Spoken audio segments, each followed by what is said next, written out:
Ici à Kinshasa, on répète l'hymne de l'indépendance pour fêter son 50e anniversaire. C'est l'occasion de nettoyer un peu la ville et de réaliser des travaux de dernière minute.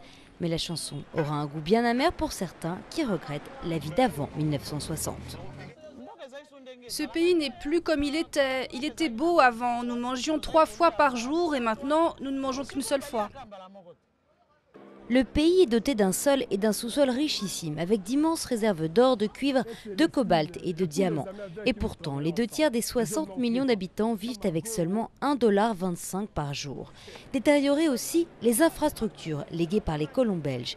Les routes sont abîmées, les moyens de transport public n'existent plus, les écoles et les universités sont surpeuplées et délabrées. Les étudiants congolais n'étudient pas dans des conditions qui leur permettent de se mesurer par rapport à leurs confrères venant de l'étranger. Nous ne sommes pas à mesure d'affronter la technologie moderne.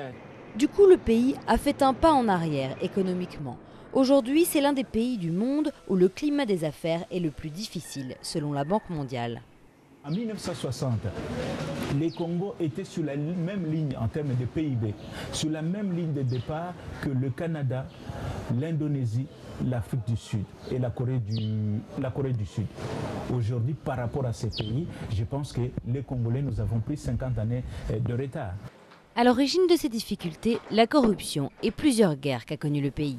Depuis les années 59 jusqu'au au-delà de 2006, nous avons eu chaque fois des situations militaires difficiles. Pendant cette époque, toute cette époque, évidemment, il a été extrêmement difficile de penser réellement une véritable construction du pays.